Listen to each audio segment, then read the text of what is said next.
Architecture is is an art, but it is not the same kind of art that painting and sculpture might be, for example. It's a public art or a social art. It requires, first of all, the support of an enormous number of people to produce buildings, both in the architect's office. After all, most buildings are not done Ayn Rand, fountainhead style, one lonely architect sitting drawing away.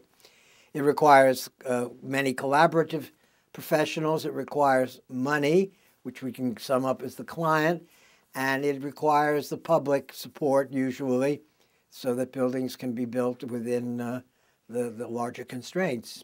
And it requires, finally, that the public, in the largest sense, support the buildings.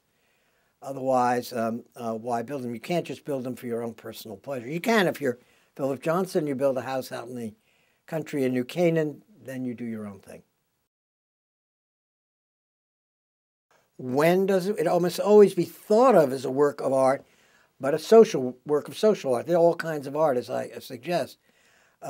If you just make buildings that solve problems, well, that's not irresponsible. That's perfectly responsible. But I think for myself and for many other architects and people probably in architecture you might be talking to in a series like this, their aspirations are to have their buildings taken seriously on another level.